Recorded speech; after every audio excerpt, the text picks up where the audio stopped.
ಇದ್ದಂತೆ ಮಲ್ಪೆಯಲ್ಲಿ ಆಳ ಸಮುದ್ರಕ್ಕೆ ಮೀನುಗಾರಿಕೆಗೆ ಅಂತ ತೆರಳಿದಂತಹ ದೋಣಿ ಮುಳುಗಡೆ. ಮಶ್ರೂಮ್ ಮಧ್ಯೆ ಗೋವಾ ಮಧ್ಯ ಸಾಗಾಟ. ಸಿನಿಮೆಯ ಶೈಲಿ ದಾಳಿ ಮಾಡಿದ್ದೀನಿ. ಶ್ರೀರಂಗಪಟ್ಟಣದ ಪಶ್ಚಿಮ ವಾಹಿನಿಯಲ್ಲಿ ನಟಿ ಲೀಲಾವತಿಯ ಪಿಂಡ ಪ್ರಧಾನ ಕಾರ್ಯ. ಎಲ್ಲದರ ಮಾಹಿತಿ ಕರ್ನಾಟಕ ಟಾಪ್ 20ಯಲ್ಲಿ. ಜಮೀರ್ ವಿಮಾನ ಪ್ರಯಾಣಕ್ಕೆ ಬಿಜೆಪಿಗರು ಕೆಂಡ ಕಾರಿದ್ದಾರೆ. ಇದಕ್ಕೆ ಸಿಎಂ ಸಿದ್ದರಾಮಯ್ಯ ಮೈಸೂರಿನಲ್ಲಿ ತಿರುಗೇಟು ಕೊಟ್ಟಿದ್ದಾರೆ. ಮೋದಿ ಯಾವ ಫ್ಲೈಟ್ನಲ್ಲಿ ಓಡಾಡ್ತಾರೆ, ಅವರದ್ದು ಐಷಾರಾಮಿ ಫ್ಲೈಟ್ ಅಲ್ವಾ, ಮೊದಲು ಅದನ್ನು ಬಿಜೆಪಿಯವರಿಗೆ ಕೇಳಿ ಅಂಥೇಳಿ ಗುಡುಗಿದ್ದಾರೆ. ಇನ್ನು ಸಾರಿಗೆ ಸಚಿವ ರಾಮಲಿಂಗಾರೆಡ್ಡಿ ಪ್ರತಿಕ್ರಿಯೆ ಕೊಟ್ಟು ಜಮೀರದ್ದು ಇರಲಿ, ಬಿಜೆಪಿ ನಾಯಕರು ಏನು ಮಾಡಿದ್ದಾರೆ, ರಾಜ್ಯದ 223 ತಾಲೂಕು ಬರ ಅಂತ ಘೋಷಿಸಲಾಗಿದೆ, ಕೇಂದ್ರದವರು ಬರ ಪರಿಹಾರವನ್ನು ಯಾಕೆ ಬಿಡುಗಡೆ ಮಾಡಿಲ್ಲ, ಬಿಜೆಪಿಗೆ ರೈತಪರ ಕಾಳಜಿ ಇಲ್ಲ ಅಂಥೇಳಿ ವಾಗ್ದಾಳಿ ನಡೆಸಿದ್ದಾರೆ. ಗೃಹ ಸಚಿವ ಪರಮೇಶ್ವರ್ ಪ್ರತಿಕ್ರಿಯೆ ಕೊಟ್ಟು, ನಾನು ವಿಡಿಯೋ ನೋಡಿಲ್ಲ, ವಿಶೇಷ ವಿಮಾನದಲ್ಲಿ ಬಂದಿದ್ದಾರೆ ಅಂತಷ್ಟೇ ಗೊತ್ತು, ಆ ವಿಮಾನ ಎಷ್ಟು ಐಷಾರಾಮಿ ಅಂತ ನಾನು ನೋಡಿಲ್ಲ ಅಂತ ಹೇಳಿದ್ದಾರೆ. ನರೇಂದ್ರ ಮೋದಿ ಅವರು ಯಾತ್ರೆಯಲ್ಲಿ ತಿರುಗಾಡ್ತಾರೆ, ಹೇಳಯ್ಯ ನೀನು. ನರೇಂದ್ರ ಮೋದಿ ಅವರು ಯಾತ್ರೆಯಲ್ಲಿ ತಿರುಗಾಡ್ತಾರೆ ಹೇಳ್ರಿ. ಅದನ್ನ ಆ ಪ್ರಶ್ನೆ ಕೇಳಿ ಅವ್ರಿಗೆ, ಬಿಜೆಪಿ ಅವರಿಗೆ please ask that question to BJP people. ನಮ್ಮ ರಾಜ್ಯದಲ್ಲಿ ಬರಗಾಲ ಇದೆ ತಾನೆ. 234 ತಾಲೂಕಲ್ಲಿ 223 ತಾಲೂಕು ಬರ ಘೋಷಣೆ ಆಗಿದೆ. ನಿಮ್ಮ ಬಾಯಿಗೆ ಏನನ್ನ ಪ್ಲಾಸ್ಟರ್ ಹಾಕ್ಕೊಂಡಿದ್ದೀರಾ?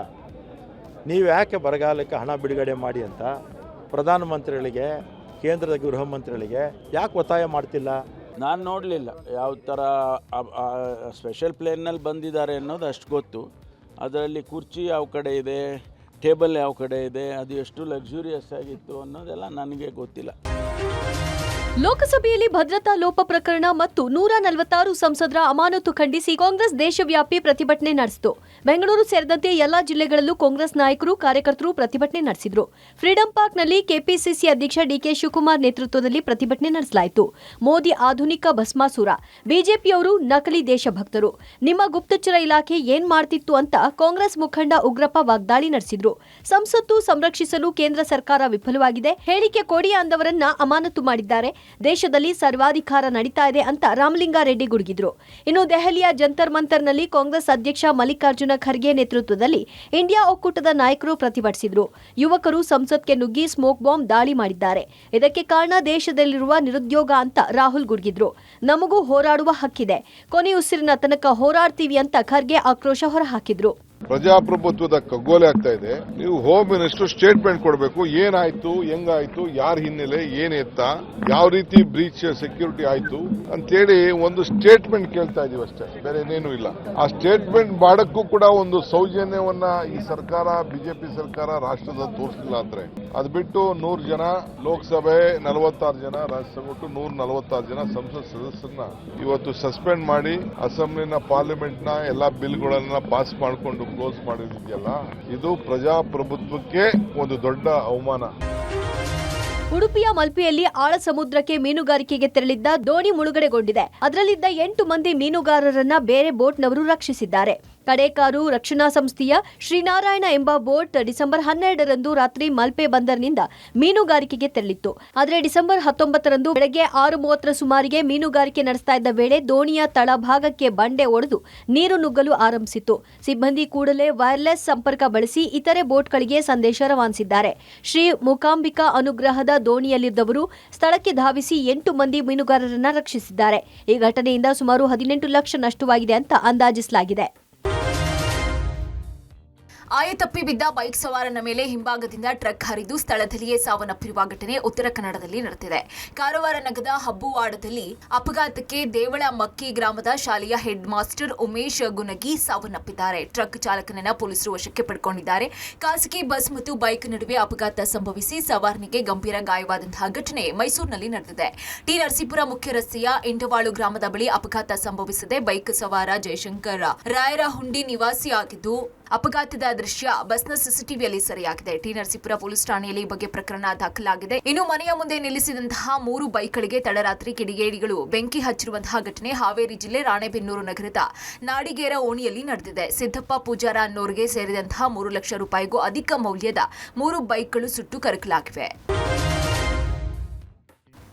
ಸಿನಿಮೆಯ ಶೈಲಿಯಲ್ಲಿ ಅಕ್ರಮ ಮದ್ಯ ಸಾಗಾಟ ಮಾಡ್ತಾ ಇದ್ದಂತಹ ಜಾಲವನ್ನ ಅಬಕಾರಿ ಪೊಲೀಸರು ಭೇದಿಸಿದ್ದಾರೆ. ಬೆಳಗಾವಿಯ ಕಾಕತಿ ಬಳಿ ಖಚಿತ ಮಾಹಿತಿ ಮೇರೆಗೆ ಅಬಕಾರಿ ಪೊಲೀಸರು ದಾಳಿಯನ್ನ ನಡೆಸಿದ್ರು. ಮಶ್ರೂಮ್ ಬೀಜಗಳ ಚೀಲದ ಮಧ್ಯೆ ಗೋವಾ ಮದ್ಯವನ್ನ ಇಟ್ಟು ಸಾಗಾಟವನ್ನ ಮಾಡಲಾಗ್ತಾ ಇತ್ತು. ಗೋವಾದಿಂದ ಕರ್ನಾಟಕ ಮಾರ್ಗವಾಗಿ ಮಧ್ಯಪ್ರದೇಶಕ್ಕೆ ಅಕ್ರಮವಾಗಿ ಮದ್ಯ ಸಾಗಿಸಲಾಗ್ತಾ ಇತ್ತು. ಈ ವೇಳೆ ಖಚಿತ ಮಾಹಿತಿ ಮೇರೆಗೆ ದಾಳಿ ನಡೆಸಿದಂತಹ ಅಬಕಾರಿ ಪೊಲೀಸರು ಮಶ್ರೂಮ್ ಬೀಜಗಳ ಚೀಲದ ಮಧ್ಯೆ ಇದ್ದಂತಹ ಗೋವಾ ಮದ್ಯವನ್ನ ಜಪ್ತಿ ಮಾಡಿದ್ರು. ಇನ್ನು ಅಬಕಾರಿ ಪೊಲೀಸರ ಕಾರ್ಯಾಚರಣೆಯನ್ನ ಹಲವು ಯುವಕರು ಜನರ ಗುಂಪುಗೂಡಿ ವೀಕ್ಷಿಸಿದ್ರು. ಮೊಬೈಲ್ನಲ್ಲಿ ದೃಶ್ಯವನ್ನ ಸೆರೆ ಹಿಡ್ಕೊಂಡ್ರು. ದಾಳಿ ಸಂಬಂಧ ಲಾರಿ ಮತ್ತು ಚಾಲಕ ಕ್ಲೀನರ್ನನ್ನ ಅಬಕಾರಿ ಪೊಲೀಸರು ವಶಕ್ಕೆ ಪಡ್ಕೊಂಡ್ರು.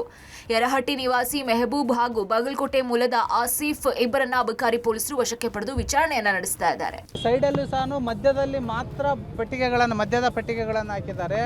ಮತ್ತು ಎರಡೂ ಸೈಡಿನಲ್ಲೂ ಹಿಂಬದಿಯಲ್ಲೂ ಮತ್ತು ಮೇಲ್ಬದಿಯಲ್ಲೂ ಈ ಮಶ್ರೂಮ್ ಬೀಜಗಳಿರುವಂತಹ ಮಣ್ಣಿನ ಚೀಲಗಳನ್ನು ಹಾಕಿದ್ದಾರೆ. ಹಂಗಾಗಿಬಿಟ್ಟು ಹೊರಗಡೆಯಿಂದ ಮಾಹಿತಿ ಇಲ್ಲ ಅಂದರೆ ಇದನ್ನು ಪ್ರಕರಣನ ಭೇದಿಸೋಕ್ಕೆ ಅಸಾಧ್ಯ ಅನ್ನೋ ಮಾತನ್ನು ಹೇಳ್ಬೋದು. ಜೊತೆಗೆ ಈ ಪ್ರಕರಣದಲ್ಲಿ ವಶಪಡಿಸಿಕೊಂಡಿರುವಂತಹ ಮದ್ಯದ ಮೌಲ್ಯ ಅಂದಾಜು 25 ಲಕ್ಷ ರೂಪಾಯಿಗಳು ಮತ್ತು ವಾಹನದ ಮೌಲ್ಯ 30 ಲಕ್ಷ, ಒಟ್ಟಾರೆಯಾಗಿ 55 ಲಕ್ಷ ರೂಪಾಯಿ ಮೌಲ್ಯದ ಮದ್ಯ ಮತ್ತು ವಾಹನವನ್ನು ಇವತ್ತು ಜಪ್ತಿ ಮಾಡಿದ್ದೀವಿ. ಪ್ರಕರಣ ದಾಖಲಿಸಿದೆ. ಶ್ರೀರಂಗಪಟ್ಟಣದ ಪಶ್ಚಿಮ ವಾಹಿನಿಯಲ್ಲಿ ಇವತ್ತು ಹಿರಿಯ ನಟಿ ಲೀಲಾವತಿ ಅವರ ಅಸ್ಥಿ ವಿಸರ್ಜನೆ ಮಾಡಲಾಯಿತು. ಮಂಡ್ಯ ಜಿಲ್ಲೆ ಶ್ರೀರಂಗಪಟ್ಟಣದ ಪಶ್ಚಿಮ ವಾಹಿನಿಯಲ್ಲಿ ವೈದಿಕ ಲಕ್ಷ್ಮೀ ಶರ್ಮಾ ಅವರ ನೇತೃತ್ವದಲ್ಲಿ ಲೀಲಾವತಿ ಅವರಿಗೆ ಪಿಂಡ ಪ್ರದಾನ ಮಾಡಲಾಯಿತು. ಮೊದಲಿಗೆ ವಿನೋದ್ ರಾಜ್ ಕಾವೇರಿ ನದಿಯಲ್ಲಿ ಸ್ನಾನ ಮಾಡಿ ಬಳಿಕ ಪಿಂಡ ಪ್ರದಾನದ ಪೂಜಾ ವಿಧಿವಿಧಾನಗಳನ್ನ ನೆರವೇರಿಸಿದ್ರು. ಈ ವೇಳೆ ಕುಟುಂಬಸ್ಥರು ಹಾಗೂ ಲೀಲಾವತಿ ಪ್ರೀತಿಯಿಂದ ಸಾಕಿದ 2 ಶ್ವಾನಗಳು ಇದ್ವು. ತಮ್ಮ ತಾಯಿ ಅವರಿಗೆ ಹಳ್ಳಿ ಜೀವನ ಅಂದ್ರೆ ಇಷ್ಟ.